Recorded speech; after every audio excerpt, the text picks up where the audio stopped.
கடந்த திமுக ஆட்சியில் 2024-25 மாநில தொகுப்பில் இருந்து ஃபில்லாகாத சூப்பர் ஸ்பெஷாலிட்டி இடங்கள் ஒன்றிய தொகுப்புக்கு எந்தவித நிபந்தனையும் இன்றி எந்தவித எதிர்ப்பும் இன்றி சரண்டர் செய்யப்பட்டது. ஹெல்த் செக்ரட்டரி மேலே கண்டெம்ட் வந்திருக்குன்னா அவருக்கான அந்த தைரியத்தை யார் கொடுத்தது? இந்த அரசு தான் கொடுத்தது. நீங்கள் தைரியமாக நீங்கள் சரண்டர் பண்ணாதீங்க, நம்ம கண்டிப்பாக இந்த அரசு நம்ம உங்களோட இருக்கும் அப்படின்னு சொல்லி இந்த கொடுத்த தைரியத்தினாலையும் நம்ம முறையான வாதங்களை எடுத்து வைத்ததுனாலையும் அந்த மூத்த வழக்கறிஞர்களை நாம் அப்பாயிண்ட் பண்ணதுனாலையும் தான் இந்த வெற்றி கிடைச்சது. இது பார்த்தீங்கன்னா கடந்த இந்திய ஆட்சி காலத்தில் நடந்த அந்த தவறுகள் சொல்கிறத விட ஒரு ஃபெயிலியர்ஸ் அதை நம்ம மாற்றிருக்கோம். ஆச்சி மசாலா எந்த சமையலும் ருசி தேடும் ரகசியம் 20 ரூபாய். தமிழ்நாட்டுல எல்லாமே சேஞ்ச் ஆயிடுச்சு. உங்க நகையையும் சேஞ்ச் பண்ணுங்க. உங்க பழைய நகைக்கு கிராமுக்கு 150 ரூபாய் கூடுதலா வாங்கி புது நகை எடுத்துக்கோங்க. அதே கம்மி சேதாரம் தான் உங்க லலிதால மட்டும்தான். இன்றைய தினம் நம்ம மாண்புமிகு முதலமைச்சர் அவர்களின் லட்சியமான அனைத்து அரசு மருத்துவமனைகளிலும் தரமான சிகிச்சை வழங்கணும் அப்படிங்கிறத அந்த நோக்கத்திற்காக இன்னைக்கு கே கலைஞர் சூப்பர் ஸ்பெஷாலிட்டி ஹாஸ்பிட்டலில் நம்ம எம்எல்ஏவோட சைதாப்பேட்டை எம்எல்ஏ அவர்களுடன் நம்ம ஆய்வு மேற்கொண்டோம். இங்கே இருக்கிற ஃபெசிலிட்டிஸ்லாம் பார்வையிட்டோம். பொதுமக்கள்கிட்டையும் நம்ம பேசினோம்.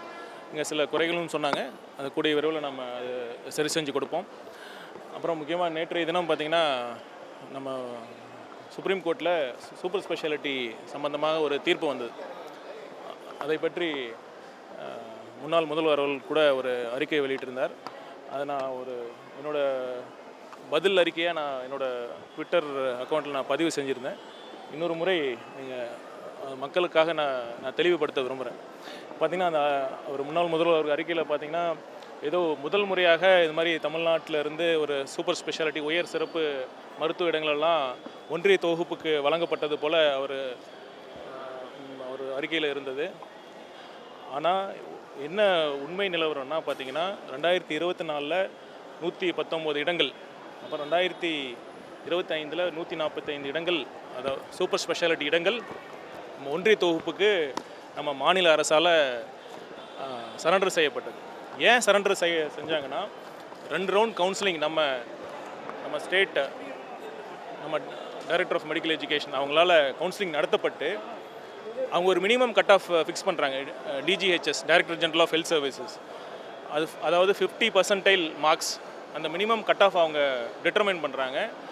அந்த 50% மார்க்கு கம்மியாக இருக்கிறதுனால நிறைய டாக்டர்ஸ் இருந்ததுனால அந்த 50% கட் ஆஃபுக்கு மேலே குறைவான டாக்டர்ஸே இருந்தனால அதாவது நமக்கு ஒதுக்கப்பட்ட இடங்களும் ஃபில் ஆகாமல் போயிருந்தது. அதனால் கடந்த திமுக ஆட்சியில் 2024-25 மாநில தொகுப்பில் இருந்து ஃபில்லாகாத சூப்பர் ஸ்பெஷாலிட்டி இடங்கள் ஒன்றிய தொகுப்புக்கு எந்தவித நிபந்தனையும் இன்றி எந்தவித எதிர்ப்பும் இன்றி சரண்டர் செய்யப்பட்டது. ஆனால் இந்த வருஷம் நம்ம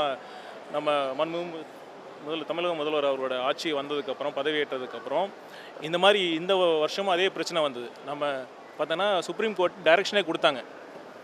நீங்கள் அன்ஃபில்டு சீட்ஸ் 2 ரவுண்ட் கவுன்சிலிங் முடிந்த பிறகு ஃபில்லாகாத சீட்ஸை நீங்கள் உடனடியாக ஒன்றிய அரசுக்கு ஒன்றிய தொகுப்புக்கு நீங்கள் சரண்டர் செய்யணும்னு சுப்ரீம் கோர்ட் ஜட்ஜ்மெண்ட் சொன்னாங்க. ஆனால் அதை சரண்டர் பண்ணல. அதை ஹெல்த் செக்ரட்டரி மேலே கண்டெம்ட்டும் சுப்ரீம் கோர்ட்டில் கண்டெம்ட் கேஸும் ஃபைல் பண்ணிட்டாங்க. நம்ம சுப்ரீம் கோர்ட் ஆர்டர் கொடுத்தோம், இன்னும் ஏன் சரண்டர் பண்ணலன்னு சொல்லி அதை எதிர்த்து நாம் ஒரு ரிட் பெட்டிஷன் ஃபைல் பண்ணோம். அதில் தான் தீர்ப்பு வந்தது. என்னென்னா முன்னாடி என்ன நிலைமை இருந்ததுன்னா நம்ம 2024-25 நம்ம சரண்டர் பண்ண பிறகு ஏன் சரண்டர் பண்ணோம்? அந்த கட் ஆஃப் மார்க்ஸுக்கு குறைவாக தான் டாக்டர்ஸ் இங்கே மார்க்ஸ் பெற்றிருந்தாங்க நிறைய பேர். அந்த கட் ஆஃப் குறைச்சிருந்தா நம்ம தமிழ்நாட்டு மருத்துவர்கள் மூலமாகவே நம்ம அந்த இடங்களை ஃபில்அப் பண்ணியிருக்க முடியும். நம்ம இங்கே கட் ஆஃப் குறைக்க முடியாமல் ஒன்றிய தொகுப்புக்கு நம்ம வழங்கிய பிறகு அவங்க கட் ஆஃப் குறைச்சி ஆல் இண்டியா கவுன்சிலிங் மூலமாக அந்த இடத்த ஃபில்அப் பண்ணிட்டு இருந்தாங்க. அதனால் தமிழ்நாட்டு மருத்துவர்களுக்கு அந்த கிடைக்க வேண்டிய இடங்கள் கிடைக்காம போயிருந்தது. இந்த வருஷம் நம்ம ஸ்ட்ராங்காக சுப்ரீம் கோர்ட்டில் என்ன வாதாடணும்னா, கண்டிப்பாக இந்த மாதிரி நாங்கள் எங்ககிட்டயே நிறைய டாக்டர்ஸ், இந்த சர்வீஸ் டாக்டர்ஸ், அரசு மருத்துவர்கள்லாம் இருக்காங்க. கட் ஆஃப் அதிகமாக வச்ச ஒரே காரணத்துக்காக எங்களால் ஃபில்அப் பண்ண முடியல. நாங்கள் உங்களுக்கு சரண்டர் பண்ணிவிட்டு நீங்கள் ஒன்றிய கவுன்சிலிங்கில் நீங்கள் கட் ஆஃபை குறைச்சி ஃபில் பண்ணிங்கன்னா எங்கள் டாக்டர்ஸ், அரசு மருத்துவர்கள்லாம் பாதிக்கப்படுவாங்க நாங்கள் ஸ்ட்ராங்காக வாதிட்டதுனால அப்போ சுப்ரீம் கோர்ட் இன்றைக்கி அந்த ஒரு தெளிவான ஒரு ஜட்ஜ்மெண்ட்டை கொடுத்துருக்காங்க. அதாவது நீங்கள் ஒன்றிய அரசு கவுன்சிலிங் நடத்தலாம், ஆனால் கட் ஆஃபை குறைக்காம தான் நடத்தணும். ஒருவேளை அப்பயும் நீங்கள் ஃபில் பண்ண முடியலன்னா கட் ஆஃபை குறைக்கிற மாதிரி ஒரு முடிவு எடுத்தீங்கன்னா கண்டிப்பாக திரும்பவும் மாநில அரசுக்கு அந்த சீட்ஸை நீங்கள் திரும்ப சரண்டர் பண்ணணும்னு சொல்லி ஒரு ஜட்ஜ்மெண்ட் வாங்கியிருக்கோம். இதை பார்த்தீங்கன்னா இப்போ ஹெல்த் செக்ரட்டரி மேலே கண்டெம்ட் வந்திருக்குன்னா அந்த அவருக்கான அந்த தைரியத்தை யார் கொடுத்தது? இந்த அரசு தான் கொடுத்தது. நீங்கள் தைரியமாக நீங்கள் சரண்டர் பண்ணாதீங்க, நம்ம கண்டிப்பாக இந்த அரசு நம்ம உங்களோட இருக்கும் அப்படின்னு சொல்லி அந்த கொடுத்த தைரியத்தினாலையும் நம்ம முறையான வாதங்களை எடுத்து வைத்ததுனாலையும் அந்த மூத்த வழக்கறிஞர்களை நாம் வந்து அப்பாயிண்ட் பண்ணதுனாலையும் தான் இந்த வெற்றி கிடைச்சது. இது பார்த்திங்கன்னா முந்தைய ஆட்சி காலத்தில் நடந்த அந்த தவறுகள்னு சொல்கிறத விட ஒரு ஃபெயிலியர்ஸ் அதை வந்து நம்ம மாற்றிருக்கோம்.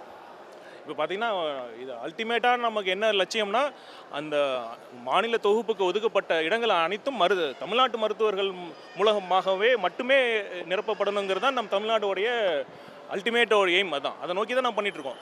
அந்த கடந்த 2 வருஷங்களில் நடந்த அந்த ஒரு பெரிய தவறை நம்ம சரி செஞ்சுருக்கோம். அதனால் அவர் வந்து இந்த அறிக்கையின் மூலமாக அவர்கள் அரசில் நடந்த தவறை அவரே மீண்டும் மக்களுக்கு முன்னாடி அவர் எடுத்து காட்டியிருக்காரு. இல்லைங்க, அதாவது நம்ம அபிஷேக் மனு சிங்வி போன்ற மூத்த வழக்கறிஞர்கள் இதை அவங்க தான் நம்ம தமிழ்நாடு அரசு சார்பில் நம்ம ஆர்கியூ பண்ணாங்க. அந்த கேஸோட ஃபைனல் ஜட்ஜ்மெண்ட் டே அன்னைக்கு அவங்க டெக்னிக்கல் கிளிச்சினால கனெக்ட் ஆக முடியல ஒழிய ஹியரிங் அந்த வாதிடும் நேரங்களில் அவர் தான் ஆர்கியூ பண்ணி அப்பீர் ஆகி வாதாடினார். கடைசி கட்டத்தில் இல்லைங்க, பார்த்தீங்கன்னா உரிய நேரத்தில் தான் நம்ம சரண்டர் பண்ணாமல் அந்த சுப்ரீம் கோர்ட் ஜட்ஜ்மெண்ட் வர வரைக்கும் நம்ம சரண்டர் பண்ணாமல் தான் இருந்தோம். அதனால் வந்தது பிறகு தான் அந்த கண்டிஷன் சுப்ரீம் கோர்ட்டோட கண்டிஷன்ஸை படி தான் நம்ம சரண்டர் பண்ண போகிறோம். இல்லை பார்த்தீங்கன்னா அந்த ஹாஸ்பிட்டல் டிசைன்லேயே அப்படி தான் இருக்குது. இவ்வளோ பெரிய ஹாஸ்பிட்டல் தான், அதாவது கடந்த ஆட்சியில் கட்டப்பட்டிருந்தாலும் ஒரு பெரிய ஹாஸ்பிட்டல் தான், நிறைய வசதிகள் இருக்குது. ஆனால் பார்த்தீங்கன்னா இவ்வளோ பெரிய ஒரு ஃப்ளோரில் ஒரு இடத்துல மட்டுமே கழிவறைகள்லாம் இருந்துருக்கு. ஸோ அதை நம்ம கண்டிப்பாக இன்னும் பொதுமக்களுடைய தேவையும் எத்தனை ஆயிரக்கணக்கான நோயாளிகள் நம்ம அவுட் பேஷண்ட்ஸ்க்காக டெய்லி வராங்க. இதுக்கு கழிவறை வசதிகள் தேவை இன்னும் அதிகமாக இருக்குது. நம்ம பிடபிள்யூட்ட பேசிட்டு வேறு இன்னும் அதிக அளவில் நம்ம கழிவறைகளை ஏற்படுத்தி கொடுக்க முடியும். நம்ம எப்படி இதே மருத்துவமனையில்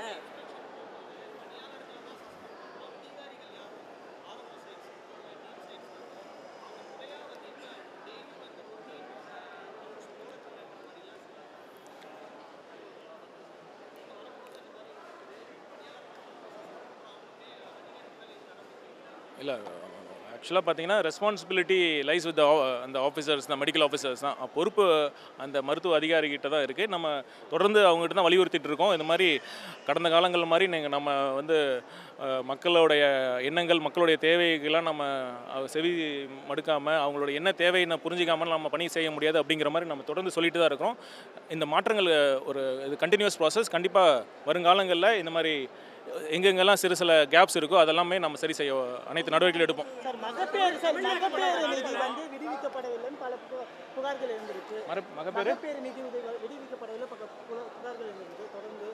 டீட்டெயில்ஸ் கொடுங்க, நான் என்னென்ன பார்க்குறேன். யாருங்க? ஆயுஷ் மருத்துவர்கள் அலோபதி மருந்துகளை தனியாக கிளினிக் நடத்தி பரிந்துரைக்கிறதா பல இடங்களில் குற்றச்சாட்டுகள். அதே மாதிரி பதிவு செய்யாத மருத்துவர்களும் அங்கங்கே கிளினிக் வச்சு பண்ணியிருக்காங்க. திருவேற்காட்டில் கூட இந்த மாதிரி இல்லை, ஆயுஷ் வந்து சில மெடிசின்ஸை ப்ரிஸ்கிரைப் பண்ணலாம். நீங்கள் ஏதாவது ஸ்பெசிஃபிக்காக அந்த மாதிரி இருந்ததுன்னா சொல்லுங்கள், கண்டிப்பாக இது மாதிரி அது ஆக்ஷன் எடுக்கலாம்.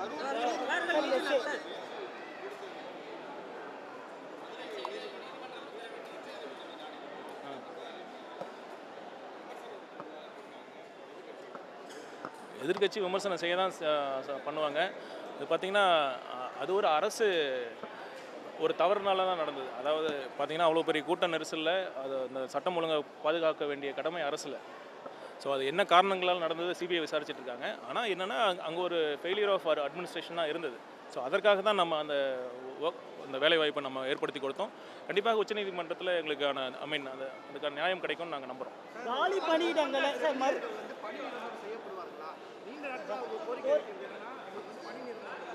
இல்லை, இந்த கோரிக்கை பார்த்திங்கன்னா கடந்த காலங்களில் அது பண்ணாமல் இருந்தாங்க.